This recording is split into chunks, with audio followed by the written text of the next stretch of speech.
Imagine करें कि आप पूरे 72 दिनों तक प्लेन क्रैश में एक ऐसी जगह में फंस जाएं जहां चारों तरफ बर्फ ही बर्फ हो, न कोई इंसान, न कोई मदद और न खाने पीने को कुछ हो। बस चारों तरफ आपको अपनी मौत का साया नजर आए, लेकिन तभी आपके साथ कुछ ऐसा हो जाए जिसकी आपने बिल्कुल उम्मीद नहीं की हो। कहानी की शुरुआत होती है 13 अक्टूबर 1972 में, जब एक रग्बी टीम अपना फाइनल मैच खेलने अमेरिका से चिले जा रही थी। ये एक नॉर्मल फ्लाइट थी और जहाज के अंदर बैठे सभी प्लेयर्स बहुत खुश थे, क्योंकि उनमें से कई लोग पहली बार प्लेन में ट्रैवल कर रहे थे और ये सभी पहली बार अपनी कंट्री से बाहर किसी दूसरी कंट्री जा रहे थे। कुछ प्लेयर्स के साथ उनके फैमिली मेंबर्स भी थे जो अपने बच्चों को गेम में सपोर्ट करने के लिए उनके साथ जा रहे थे। प्लेन के टेक ऑफ करने के बाद जब वह एंडीज माउंटेन से होकर चिले की तरफ बढ़ने लगा, उस वक्त तक सब कुछ नॉर्मल चल रहा था। अंदर बैठे सभी प्लेयर्स बहुत खुश थे और विंडो सीट से बर्फीले पहाड़ों का नजारा देख रहे थे, लेकिन उन्हें पता नहीं था कि कुछ मिनट बाद उनके साथ कुछ ऐसा होने वाला है जिसके बारे में सोचने से भी डर लगता है। कुछ देर बाद अचानक मौसम खराब हो जाता है। एक बहुत ही तेज बर्फ का तूफान आ जाता है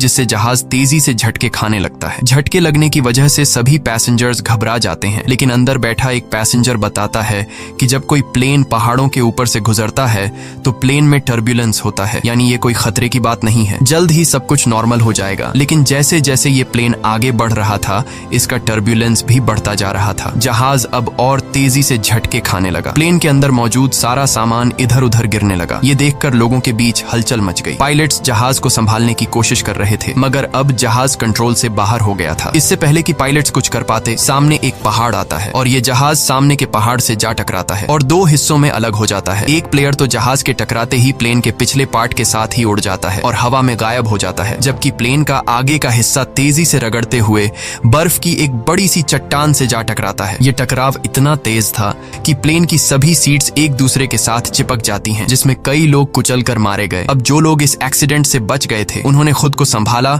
और कैबिन में मौजूद बाकी लोगों की मदद करने लगे। कुछ प्लेयर्स जल्दी से पायलट्स के पास पहुंचे और उन्हें बाहर निकालने की कोशिश की, लेकिन इस दौरान ये दोनों पायलट्स भी मारे गए थे। ये एक बहुत ही दर्दनाक माहौल था। हर तरफ खून ही खून फैला हुआ था। चारों तरफ लाशें बिखरी हुई थीं। इस प्लेन में टोटल 45 लोग ट्रैवल कर रहे थे, मगर इस क्रैश के बाद 18 लोगों की जान चली गई और सिर्फ 27 लोग जिंदा बचे। अब चूंकि इस जहाज ने शाम को टेक ऑफ किया था, इसलिए थोड़ी देर में ही रात हो गई। बाहर का टेम्परेचर तेजी से गिरने लगा। ठंड इतनी ज्यादा हो चुकी थी कि वो लोग बर्दाश्त नहीं कर पा रहे थे। अब ठंड से बचने के लिए ये लोग वहां पर मौजूद सामान और डेड बॉडीज का इस्तेमाल करके प्लेन के सभी होल्स को बंद कर देते हैं ताकि बाहर की ठंडी हवा अंदर ना आ सके, और ये सभी लोग ठंड से बचने के लिए एक दूसरे के साथ चिपक कर बैठ गए। इन सभी की हालत काफी खराब थी। ये अभी भी काफी गहरे सदमे में थे, क्योंकि उन्हें समझ आ चुका था कि ये लोग अब नहीं बच पाएंगे। खैर, जैसे तैसे करके इन लोगों ने रात गुजारी। जब सुबह धूप निकली तो उन्होंने देखा कि 4-5 और लोग ठंड की वजह से मर गए हैं, लेकिन अच्छी बात यह थी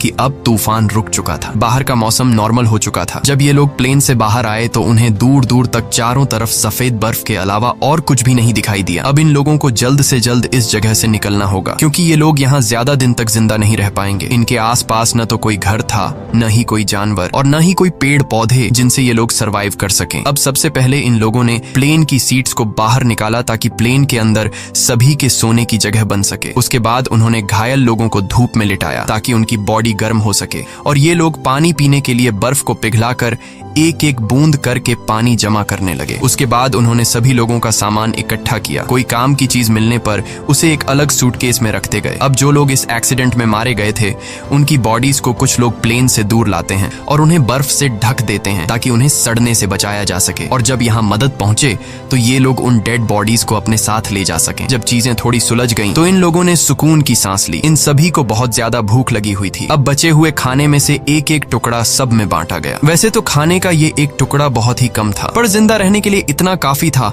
हालांकि सब जानते थे कि यह खाना उन्हें तब तक चलाना होगा जब तक उनके पास कोई मदद न पहुंचे। सबको लगा कि अब तक गवर्नमेंट को पता चल चुका होगा कि उनका प्लेन क्रैश हो चुका है और जल्द ही इन लोगों को रेस्क्यू कर दिया जाएगा। इसीलिए वे सब एक साथ बैठकर मदद का इंतजार करने लगे। असल में जिस जगह उनका प्लेन क्रैश हुआ था, वह दरअसल एक वैली थी जिसके चारों तरफ ऊंचे पहाड़ थे, जिस वजह से यहाँ से निकलना इतना आसान नहीं था। अभी ये बातें चल ही रही होती हैं कि तभी ऊपर से प्लेन गुजरता है। प्लेन को देखकर ये सभी जोर जोर से चिल्लाकर अपनी मौजूदगी जाहिर करते हैं, लेकिन इसका कोई फायदा नहीं होता, क्योंकि वो प्लेन काफी ऊंचाई पर था, जिससे वो नीचे मौजूद फंसे हुए लोगों को देख नहीं पाता और प्लेन उनकी नजरों के सामने से होते हुए गायब हो जाता है। कुछ घंटे बाद रात हो गई। ये सभी एक्स्ट्रा कपड़े पहनकर प्लेन के अंदर छिप गए और अंदर मौजूद लगेज का इस्तेमाल करके प्लेन के सभी होल्स को बंद कर देते हैं। इस तरह से ये रात भी गुजर गई और अगली सुबह नांदो नाम के एक आदमी को होश आया जो प्लेन क्रैश के बाद से ही बेहोश पड़ा था। नांदो की हालत इतनी खराब थी कि वो अपने पैरों पर खड़ा नहीं हो पा रहा था, लेकिन इसके बावजूद वो अपनी बहन के पास गया और उसे गले से लगा लिया। जब नांदो ने अपने पेरेंट्स के बारे में पूछा तो उसे बताया गया कि उसके मॉम डैड मर चुके हैं। ये सुनकर उसे काफी दुख हुआ। उधर बाकी लोगों ने दोबारा से बर्फ पिघलाई और थोड़ा पानी इकट्ठा किया और उसे पीकर गुजारा करने लगे। उन्होंने जमीन पर एक्स का साइन भी बनाया ताकि ऊपर से गुजरने वाले जहाज को नजर आ सके। कुछ देर बाद एक और प्लेन उनके ऊपर से गुजरा जिसे देखकर ये लोग बहुत खुश हो जाते हैं और इन लोगों ने शीशे चमकाकर उसका ध्यान खुद की तरफ खींचने की कोशिश की, लेकिन ये प्लेन भी उन्हें इग्नोर करके चला गया। ये लोग खुश थे क्योंकि उन्हें लग रहा था कि शायद उस प्लेन ने हमें देख लिया है और अब बहुत जल्द उनके पास मदद पहुंच जाएगी। लेकिन इस तरह से एक रात और गुजर गई पर कोई उन्हें बचाने नहीं आया। अब उन्हें समझ आ जाता है कि यहाँ हमें कोई भी बचाने नहीं आएगा, इसलिए ये लोग सोचते हैं कि हम सब इस बंद इलाके में अपनी जान कैसे बचा सकते हैं। तभी उन्हें ख्याल आया कि प्लेन के पिछले हिस्से में कुछ बैटरीज पड़ी थीं और अगर हम इन बैटरीज को यहाँ ले आए तो बैटरी की मदद से हम प्लेन के रेडियो को चला सकते हैं और बाहर की दुनिया से कांटेक्ट कर पाएंगे। अब सभी को ये आइडिया पसंद तो आया, लेकिन इस काम को अंजाम देना इतना आसान नहीं था जैसा वो सोच रहे थे, क्योंकि जहाज का पिछला हिस्सा जो क्रैश के दौरान टूटकर अलग हो गया था, पता नहीं वो हिस्सा अब कहाँ होगा। खैर, उन्होंने प्लेन के पिछले हिस्से को ढूंढने का फैसला किया। इसके बाद उन्होंने लेदर और कांच का इस्तेमाल करके कुछ गॉगल्स बनाए ताकि ये गॉगल्स तेज बर्फीले तूफान में उनकी आंखों का प्रोटेक्शन कर सके। और ग्रुप के 4 लोग उन बैटरीज को लाने चले गए, लेकिन थोड़ी दूर जाने के बाद जब उन्होंने पीछे मुड़कर देखा तो उन्हें उनका जहाज कहीं भी दिखाई नहीं दिया और अब उन्हें एहसास हुआ कि इतने सारे बर्फ के बीच किसी को भी उनका प्लेन नहीं दिखेगा और शायद इसीलिए अभी तक कोई उन्हें बचाने नहीं आया। अब ये लोग आगे बढ़ने की कोशिश करते हैं कि तभी वहां मौजूद बर्फ खिसकने लगी। ये देखकर ये लोग डर जाते हैं और वापस अपने जहाज की तरफ आ जाते हैं। इस तरह से इन लोगों को यहाँ फंसे हुए 6 दिन गुजर जाते हैं और 1 हफ्ते बाद प्लेन में मौजूद सारा खाना खत्म हो गया। अब ये इलाका बर्फ से ढका हुआ था और आसपास न तो कोई जानवर था और न ही कोई पेड़ पौधे, इसीलिए अब उन्हें अपना पेट भरने के लिए कुछ न कुछ तो करना होगा। खाने के लिए कुछ भी न मिलने पर वो लोग पत्थरों पर जमी हुई मॉस खाने लगे, जिसका टेस्ट बहुत ही गंदा था, पर मजबूरी में उन्हें खाना पड़ा। यहाँ नांदो ने कहा कि अगर उसे मरे हुए लोगों की बॉडीज भी खानी पड़े तो वो खुद को जिंदा रखने के लिए ये भी करेगा। ये सुनकर सभी लोग सोच में पड़ गए। जल्द ही इन सभी के बीच बहस होने लगी कि उन्हें मरे हुए लोगों को खा लेना चाहिए या फिर भूख से मर जाना चाहिए। कुछ लोगों का कहना था कि ऐसा करना ठीक नहीं, ऐसा करने पर हमें ऊपर वाला माफ नहीं करेगा। जिसके बाद उन्होंने अपने पेट पर पत्थर रखकर गुजारा किया। ऐसे ही वक्त गुजरता गया और वक्त के साथ साथ उनकी भूख भी बढ़ती गई। हाल ये था कि ये सभी अपने जूतों की लेस और सिगरेट तक खाने पर मजबूर हो गए, लेकिन कई दिनों से भूखे रहने के बाद उन चीजों से उनकी भूख कहाँ मिटने वाली थी। ऐसे ही कुछ दिन और गुजर गए और भूख के चलते नंदो की बीमार बहन मर गई। नांदो ने अपने माता पिता के साथ साथ अपनी बहन को भी खो दिया। इस तरह से वक्त गुजरता गया और इन लोगों ने जैसे तैसे करके खुद को 9 दिनों तक जिंदा रखा, लेकिन अब तक उनकी भूख इतनी बढ़ चुकी थी कि उनके दिमाग ने भी काम करना बंद कर दिया था और अब उनकी मौत उनसे सिर्फ 1 कदम दूर थी। अब उनके पास कोई और दूसरा चारा नहीं था, इसीलिए उन्होंने उन डेड बॉडीज को खाने का फैसला किया। सबसे पहले 4 लोग प्लेन से बाहर गए और लाशों को काटकर खाने लगे। उन्हें खाते देख कुछ और लोगों ने भी अपना मन बदल दिया और वे भी उनके पास गए अपना पेट भरने के लिए। लेकिन 5 लोग ऐसे थे जिन्हें अपनी मौत तक मंजूर थी, पर किसी दूसरे इंसान को खाना ठीक नहीं समझा। अगले दिन से ये लोग लाशों को दूर ले जाकर काटने लगे ताकि इन 5 लोगों को कोई तकलीफ न हो। यहाँ पर नुमा नाम के एक लड़के को बर्फ में दबा एक सूटकेस मिला। सूटकेस को खोलने पर उन्हें अंदर एक रेडियो मिला। रेडियो को ऑन करने के बाद उन्हें पता चलता है कि इसमें सिग्नल नहीं है, जिसके लिए इन लोगों ने चीजों को जोड़कर एक एंटेना बनाया और इस रेडियो पर उन्होंने एक न्यूज सुनी जिसमें बताया जा रहा था कि सरकार ने इनके खोज में कई रेस्क्यू ऑपरेशंस चलाए थे और 66 के करीब हवाई जहाजों को उनकी तलाश में भेजा था। लेकिन इतनी कोशिशों के बावजूद जब इन लोगों का कोई अता पता नहीं चल सका तो सरकार ने उन्हें मरा हुआ डिक्लेयर कर दिया। इसीलिए अब गवर्नमेंट ने इन लोगों को ढूंढना बंद कर दिया है। ये खबर सुनकर ग्रुप के सभी लोगों की हिम्मत टूट गई और उनके जिंदा बचने की सारी उम्मीदें मिट्टी में मिल गईं। अब उन बचे हुए 5 लोगों में से जिन्होंने डेड बॉडीज को खाने से इनकार कर दिया था, उनमें से 4 लोगों ने भी मांस खा लिया, क्योंकि वे जान चुके थे कि यहाँ उनकी कोई मदद करने नहीं आएगा और अब उन्हें खुद कुछ करना होगा यहाँ से निकलने के लिए। जाएंगे। यहाँ ग्रुप के 3 लोगों ने दोबारा से जहाज के पिछले हिस्से को ढूंढकर उसमें लगी बैटरीज को लाने का फैसला किया ताकि वे उसका इस्तेमाल करके बाहरी दुनिया से कांटेक्ट बना सकें और उन्हें बता सके कि हम अभी भी जिंदा हैं। इसके बाद 3 लोग प्लेन के पिछले हिस्से को ढूंढने निकल पड़े और कई घंटों तक चलने के बाद उन्हें प्लेन के कुछ टुकड़े मिले जिन्हें ये लोग उठा लेते हैं और साथ ही उस खिलाड़ी की लाश भी मिली जो क्रैश के वक्त उनसे बिछड़ गया था। उन्होंने उसकी लाश को दफना दिया और अपना सफर जारी रखा क्योंकि अब उन्हें भी अंदाजा हो चुका था कि प्लेन का पिछला हिस्सा यहाँ आसपास ही होगा। घंटों की चढ़ाई के बाद ये सभी काफी थक चुके थे और इन बर्फीली हवाओं के चलते उनका सांस लेना भी मुश्किल हो रहा था। जल्द ही रात हो गई और इन लोगों ने एक चट्टान की आड़ में छिपकर रात गुजारने का फैसला किया। अगली सुबह जब उनकी आंख खुली तो ये सभी बर्फ से ढके हुए थे और इन तीनों की हालत काफी खराब थी। ठंड इतनी ज्यादा थी कि उनमें से एक की तो आंखें तक जम चुकी थीं और बाकी दोनों अपने पैरों पर खड़े होने लायक भी नहीं थे। अब उनमें आगे बढ़ने की ताकत तो बिल्कुल नहीं थी, इसीलिए ये सभी प्लेन के बाहर की लोहे की शील्ड पर बैठकर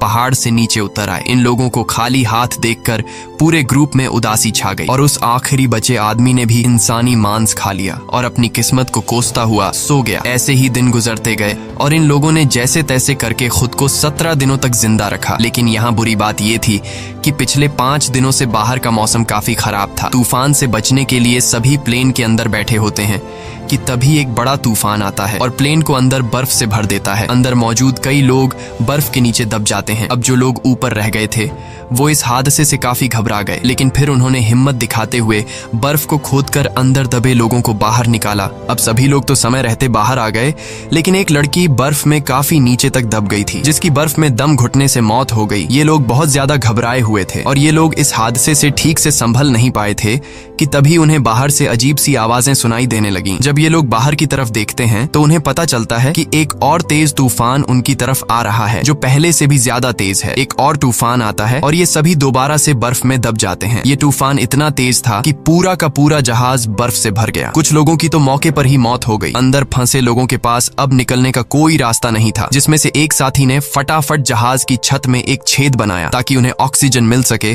और दम घुटने से बच सकें। ये लोग हाथ जोड़कर सिर्फ यही विश कर रहे थे कि अब उनके ऊपर और बर्फ न गिरे, वरना ये सभी हमेशा के लिए यहीं दबकर रह जाएंगे। कुछ घंटों बाद उन्होंने खुद को संभाला और कुल 8 डेड बॉडीज को इकट्ठा करके उन्हें कोने में रख दिया। अब इस तरह से उन्हें यहाँ फंसे हुए 18 दिन गुजर चुके थे और उनका भूख से बुरा हाल हो गया था। अब जिंदा रहने का सिर्फ एक ही रास्ता था कि वे अंदर मौजूद डेड बॉडीज का मांस खा लें। लेकिन ऐसा करना इन सभी के लिए बहुत मुश्किल था क्योंकि ये सभी डेड बॉडीज उनके अपने लोगों की थीं। अब ये सब देखकर नुमा नाम के उस लड़के ने खुद पर से कंट्रोल खो दिया। वो गुस्से में आया और प्लेन की खिड़की तोड़ने लगा। इस दौरान कांच का एक टुकड़ा उसके पैर में घुस गया, लेकिन इसके बाद भी वो रुका नहीं और बर्फ में छेद करता गया। पूरे 2 दिनों की मेहनत के बाद ये सब ऊपर की तरफ छेद करने में कामयाब हुए, जिसके बाद वे सभी बाहर निकल आए। बाहर आकर ये सभी इतने खुश थे जैसे ये सभी मौत की कैद से आजाद हो गए हों। उन्होंने जिंदा बचने की खुशी मनाई और फिर बर्फ खोदकर प्लेन को बाहर निकालने लगे। इस दौरान नुमा नोटिस करता है कि उसके पैर में जो चोट लगी थी उसमें अब कोई दर्द नहीं है क्योंकि बर्फ ने उसके जख्म को सुन्न कर दिया था। हालांकि वो इस पर ज्यादा ध्यान नहीं देता और बर्फ खोदना जारी रखता है। अब आसमान में सूरज निकला हुआ था, इसलिए उन्हें बर्फ खोदने में ज्यादा परेशानी नहीं हुई और कुछ घंटों में ही जहाज बाहर आ गया। अब धूप काफी अच्छी थी, इसलिए वे सभी प्लेन के पिछले हिस्से को ढूंढने की सोचने लगे, लेकिन उन्हें कोई आइडिया नहीं था कि वे इन बर्फीली रातों का सामना कैसे करेंगे। इसलिए उन्होंने थोड़ा और इंतजार करने का फैसला किया क्योंकि गर्मियों का मौसम आने वाला था और इस दौरान इस चढ़ाई को पार करना थोड़ा आसान होगा। देखते ही देखते 34 दिन गुजर गए और अब मौसम पहले से थोड़ा बेहतर हो गया। अब जो लोग पहली बार प्लेन की तलाश में गए थे उनकी तबीयत अभी तक खराब थी और वे दोबारा से चढ़ाई करने की हालत में बिल्कुल नहीं थे। कुछ घंटों बाद उन्हें पता चलता है कि उनका एक और साथी भूख के चलते मर गया है। ये देखकर ये लोग बहुत ज्यादा मायूस हो जाते हैं और उसे बर्फ में दफना देते हैं। ऐसे ही 2 दिन और गुजर गए और 36वें दिन उन्होंने फैसला किया कि अगर उन्हें अपनी जान बचानी है तो जहाज के बैक साइड से बैटरीज लाकर बाहरी दुनिया को इन्फॉर्म करना होगा, वरना हम एक एक करके सब मर जाएंगे। जिसके बाद ग्रुप के 4 लोगों ने ऊपर चढ़ाई करने का फैसला किया और उन 4 लोगों के नाम थे रोबर्टो, टिंटिन, नुमा और नांदो। इन लोगों ने ठंड से बचने के लिए ढेर सारे कपड़े पहने और प्लेन की तलाश में निकल पड़े, लेकिन कई घंटों तक चलने के बाद भी उन्हें उनका प्लेन कहीं दिखाई नहीं दिया। तभी नुमा की तबीयत बिगड़ने लगी और वो चक्कर खाकर गिर जाता है। यहाँ बाकी लोगों ने देखा कि उसके पैर की चोट में इन्फेक्शन फैल चुका है, इसीलिए वे सब तय करते हैं कि वापस नुमा को नीचे ले जाएंगे, लेकिन नुमा ने ऐसा करने से मना कर दिया। उसने अकेले ही नीचे जाने का फैसला किया और बाकी लोगों से आगे बढ़ने को कहा। अब नुमा प्लेन के पास तो लौट आया, लेकिन उसकी हालत इतनी खराब थी कि वहां पहुंचते ही वो बेहोश हो गया। थोड़ी देर बाद जब उसे होश आया तो उसने देखा कि उसके साथी प्लेन से बर्फ हटाने की कोशिश कर रहे थे। वो भी उनकी मदद करना चाहता था, लेकिन कमजोरी के मारे वो हिल तक नहीं पा रहा था। दूसरी तरफ वे 3 साथी कई घंटों का सफर तय करने के बाद उस जगह पहुंच जाते हैं जहां प्लेन का पिछला हिस्सा था, जो चट्टान से टकराने के बाद टूट गया था। इसे देखकर ये तीनों बहुत खुश हो जाते हैं और प्लेन के पिछले हिस्से के पास जाते हैं। जब ये तीनों जहाज की जांच करने लगे तो उन्हें बैटरीज के अलावा और भी बहुत कुछ मिला, जैसे कि ढेर सारे कपड़े, रम की बॉटल्स और कई सारे सिगरेट के पैकेट्स। ये लोग सामान लेकर वापस अपने प्लेन के पास आते हैं, जहां उन्होंने बैटरी को प्लेन के रेडियो में डाला और बाहरी दुनिया से कांटेक्ट बनाने की कोशिश की, लेकिन बदकिस्मती से रेडियो खराब हो चुका था और इस तरह से उनकी आखिरी उम्मीद भी मिट्टी में मिल जाती है। उधर नोमा की तबीयत भी बिगड़ती जा रही थी और अब उसका इन्फेक्शन पूरी बॉडी में फैल चुका था। प्लेन से मिला खाना भी अब खत्म हो गया था, इसलिए ये सभी दोबारा से ह्यूमन मीट खाने लगे। नोमा ने खाना पीना बंद कर दिया ताकि बाकी लोगों के लिए ज्यादा खाना बचे, क्योंकि वह जान चुका था कि अब उसकी जान नहीं बचेगी। अब ग्रुप के कुछ लोग एक बार फिर प्लेन के पिछले हिस्से तक गए, इस उम्मीद में कि उन्हें कुछ काम लायक मिल सके। इस बार उनकी किस्मत ने साथ दिया और उन्हें एक वाटरप्रूफ कपड़ा मिला, जिससे जोड़कर उन्होंने एक स्लीपिंग बैग बनाया। इसके बाद उन्होंने रेडियो पर खबर सुनी कि प्लेन क्रैश को 58 दिनों के गुजर जाने के बाद अब सरकार उन्हें ढूंढने के लिए एक आखिरी मिशन चलाएगी। ये खबर सुनकर सभी में दोबारा से जान आ गई और जिंदा बचे रहने की एक छोटी सी उम्मीद मिली। यहाँ कुछ लोगों ने कहा कि हमें यहीं रुककर उनका इंतजार करना चाहिए, जबकि बाकी लोगों ने कहा कि अगर हम यहीं रहेंगे तो कोई भी हमें देख नहीं पाएगा, इसलिए हम में से कुछ लोगों को पैदल चलकर मदद बुलानी चाहिए। रात को नोमा की तबीयत बहुत ज्यादा बिगड़ने लगी। वह अपनी जिंदगी की आखिरी सांसें ले रहा था। मरने से पहले उसने सभी से कहा कि जब मैं मर जाऊं तो तुम सब मुझे अपना खाना बना लेना। ये शब्द कहकर नोमा की मौत हो गई। नोमा के इन आखिरी शब्दों से सबको हिम्मत मिलती है और उन्हें नोमा के पास से एक लेटर मिला। उस लेटर में नोमा ने लिखा था कि वह बहुत खुश है कि वह अपने दोस्तों के बीच मरा, क्योंकि उसे इससे अच्छी मौत नहीं मिल सकती। अब नोमा का लेटर पढ़कर सभी के अंदर एक अलग सा जोश आ गया और ग्रुप के 3 लोग दोबारा से मदद की तलाश में निकल पड़े। इन तीनों ने एक स्लीपिंग बैग और ढेर सारा खाना लेकर अपना सफर शुरू किया। इस बार इन तीनों ने ठान लिया था कि वे हर हाल में इन पहाड़ों को पार करेंगे और चिले तक पहुंचकर सबके लिए मदद बुलाएंगे। ये तीनों बिना रुके चढ़ाई करते रहे और जब रात हुई तो वे उस स्लीपिंग बैग के अंदर सो गए। अगली सुबह उन्होंने फिर से अपनी चढ़ाई शुरू कर दी और पहाड़ की चोटी तक पहुंच गए, लेकिन ऊपर का नजारा देखकर मानो उनकी हिम्मत टूट गई। उनके सामने पहाड़ ही पहाड़ थे और इसका मतलब था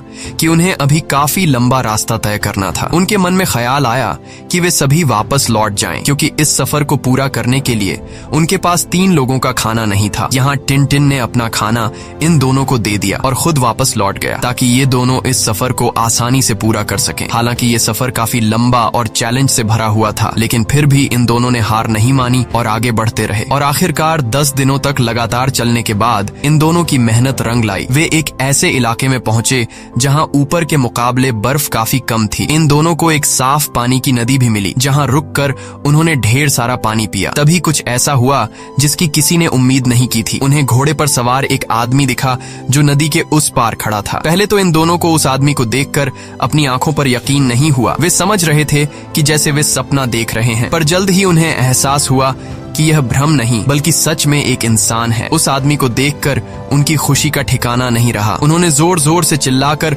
उस आदमी से मदद मांगी, लेकिन वह आदमी उनकी बात नहीं समझ पाया, क्योंकि वह उनसे काफी दूर था और बहते पानी के शोर में कुछ सुन नहीं पा रहा था। इसलिए उसने एक पेपर और पेंसिल नदी के उस पार फेंकी ताकि ये दोनों लिखकर कुछ बता सकें। और इन दोनों ने उस कागज पर अपनी सारी कहानी लिख दी। कागज पर लिखी सारी कहानी पढ़ने के बाद ये आदमी उस कागज को लेकर सरकारी ऑफिसर के पास पहुंचा, जहां ऑफिसर को भी पता चला कि 2 महीने पहले जिस प्लेन क्रैश में हम लोगों को मरा हुआ समझ रहे थे, उनमें से कुछ लोग अभी भी जिंदा हैं। और खबर मिलते ही सरकार ने इन सभी लोगों को बचाने का मिशन चालू कर दिया। ये आदमी रोबर्टो और नांदो को अपने घर ले आया, जहां उन्होंने पेट भरकर खाना खाया। अब ये खबर पूरे शहर में आग की तरह फैल गई और बहुत जल्द वहां रिपोर्टर्स का मेला लग गया और बर्फीले पहाड़ों के बीच फंसे लोगों ने भी ये खबर रेडियो पर सुन ली, जिससे सभी खुशी के मारे उछलने लगे। इसके बाद उन्होंने अपने हाथ मुंह धोए और अपना अपना सामान पैक कर लिया। जल्द ही रेस्क्यू टीम रोबर्टो और नांदो को लेकर उस लोकेशन पर पहुंची और प्लेन क्रैश के 72 दिनों बाद आखिरकार उन लोगों को बचा लिया गया। इसके बाद इन सभी लोगों को शहर लाया गया जहां ये लोग अपने परिवार वालों से मिले और शहर के सभी लोगों ने इनका हीरोज की तरह स्वागत किया। अब इन सभी लोगों को हॉस्पिटल में एडमिट किया गया। यहाँ इन सभी ने एक दूसरे को नहलाने में मदद की और फिर इन लोगों को अलग अलग बिस्तर दिए गए। लेकिन उस रात भी ये सभी एक दूसरे के साथ सोए क्योंकि इस हादसे के बाद ये सभी काफी गहरे सदमे में थे। कहानी के एंड में हमने जाना